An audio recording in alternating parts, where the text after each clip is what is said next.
It's been a week since Apple's spring-loaded event on April the 20th, 2021, and most tech reviewers have already given their opinions online. I gave myself a week to think about it because I was less than impressed with some of the announcements, one in particular. So I thought I'd wait a week and see if I changed my mind. I haven't. So let's start with the positives first, and the spring-loaded event was one of Apple's pre-recorded videos, and they are really rather slick. They're quite good to watch, and they're much more entertaining, in my opinion, than the events that they hold in front of an audience that are a bit drab, a bit dull, and a bit yawny. But these ones, they're really slick. They've clearly got a big budget, and they're really good fun. They're concise, they get to the point, and actually there was a whole load of stuff in the spring-loaded event, a whole raft of new products that came out. It was very exciting. So let's briefly talk about some of those products, and I'll give you my opinions. Yours may be different, and I'm sure you'll let me know in the comments. So first of all, we had AirTags, probably one of the worst kept secrets that there has been for a long time, although let's face it, very few products are kept secret entirely by Apple or any of the tech firms these days. They all tend to leak out. This one was leaked by Jon Prosser. It was very accurate, his leak, so kudos to him for that. And so we knew what they looked like, and we sort of knew what they were going to do, really. These are trackers, and as we thought, they are just round things with no holes in to attach them to anything. So although they might only cost 29 quid, you don't have to spend another 20, 30 quid on buying something to put it into if you want to actually hang it on something. Really, why they couldn't have done what Tile did, which is to put like a little loop in the corner of the tracker. But no, they want us to buy something to shove it into so they can make some extra spondoolies out of us.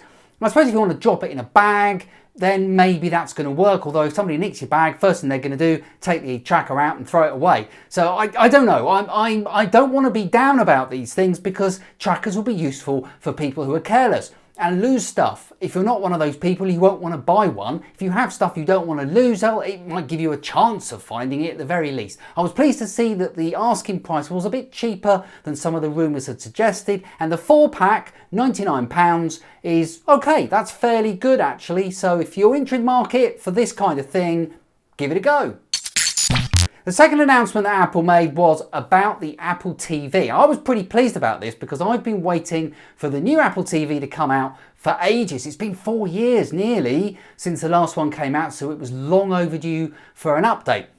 And it's being powered by an A12 processor. That's pretty good actually, and for streaming only, it's probably overpowered. Some people were hoping for an A12X or even an A14 chip in there to give it a bit more gaming potential, but that didn't happen. Is there going to be another more high-powered Apple TV on the horizon, maybe later in the year? Who knows? Mark Gurman, I think it was suggesting it was going to be a Q4 item anyway, and maybe he's right. Maybe that's when a more high-powered Apple TV will come out. But for the moment, this is what's on the books, this is what's coming out, and it looks quite good actually, but it is still quite expensive compared to the competition. Now I think it looks like it's very well constructed, as you'd expect from an Apple device, and the really good news is it's goodbye to that dreadful Siri remote. I liked the Siri remote when I first tried it, and after 5 minutes I absolutely hated it with a passion. So this new remote really looks rather good. I'm going to reserve judgment until I get my hands on one, hopefully in a few weeks time, and I'll give you a proper review of it then, but I'm pretty excited about getting it.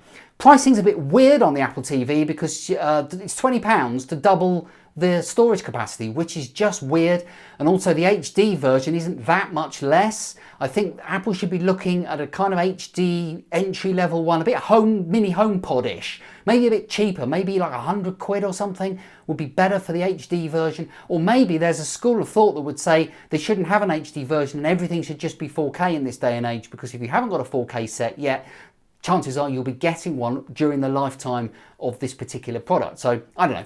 I'm going to go for the 64 gig, the full. What's the point in not paying the extra £20?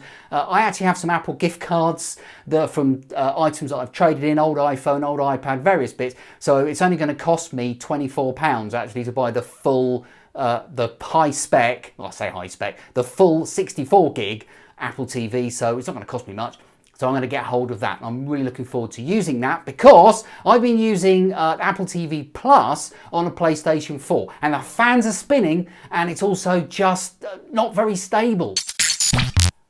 Okay, right, the elephant in the room is the brand new iMacs. Okay, let's be positive. I'm a positive person. I'm a glass half full person, and these machines are going to be incredible. The M series chip is fantastic. So these are going to be powerhouses when they get out there in the wild.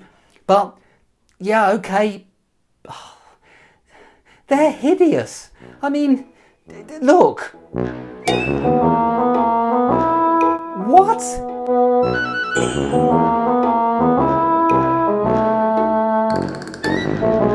I mean, they're just horrible. I mean, I can't believe that they would manufacture these products and think people are going to like them. They're horrible. I like the bold colours actually. The bold red looks really nice, but turn it round to the front, it's pink. And the chin is just it's horrible. There's not even an Apple logo on it. And white bezels? What were they thinking? Yeah, I don't know. I waited a week before I made this video because I was hoping that they would grow on me. But if anything, I feel like it's worse. I feel like I just hate it even more than I did when it was unveiled. What are they doing? My hope is that when the Pro level 27 or possibly 30-inch iMacs come out, which we might see at WWDC in June, if not, it'll be later on this year. It's bound to be in 2021, that they are going to be more pro looking. Perhaps they will have black bezels. I can't understand the white ones, I really can't. Perhaps they will move the logic board up into the center, make them a little bit thicker, and perhaps we'll have that full edge-to-edge screen that we all saw in the mock-ups and were all hoping was going to come. It was going to be more Pro XDR display-like. At one stage in the keynote, somebody had it in their kitchen. Would you? I mean, would you really do that? Would you do that? I wouldn't put an iMac in my kitchen. I mean, why would you do that? So, yeah, I don't know. Maybe they want these devices to be used in as part of your kind of designy a part of your furniture. They don't want it to be stuck away in an office or a den or sort of a kid's bedroom or something. I really don't know quite what they were aiming at, what their thought processes were. If anything, if this might sound sexist, I think they're quite girly looking, the computers. Now actually that's no bad thing. I think a bit of flair and design and colour isn't a wrong thing, but I still think a computer that has pink on the front of it is just weird. So anyway, let's hope that when the Pro models come out, or the ones that are pushed at a Pro audience, I hope they don't look like this. I really don't, because I can't think of any professional Mac users of any gender who would want to buy these particular units if they look like that, if the Pro unit looks like that. But am I being a sexist pig? Am I completely wrong about this? I mean, I don't know. You tell me in the comments. What do you think about the new design of the iMac?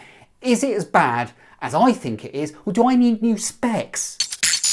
The final thing they talked about was the iPad Pros. It's got a bit lost in the chat about iMacs, but the display technology that's being used in the new iPads is really rather good. It's using mini LEDs, which means that there's a lot more contrast ratio in the screens, and means that the blacks will look a bit more blacker and the contrast will be that much wider. It's going to give you also high dynamic range. It even supports HLG, something which wasn't even mentioned on the Apple TV, which seems a bit weird, and I'm waiting to see. I'll talk more about that in my review when I get my hands on that particular unit.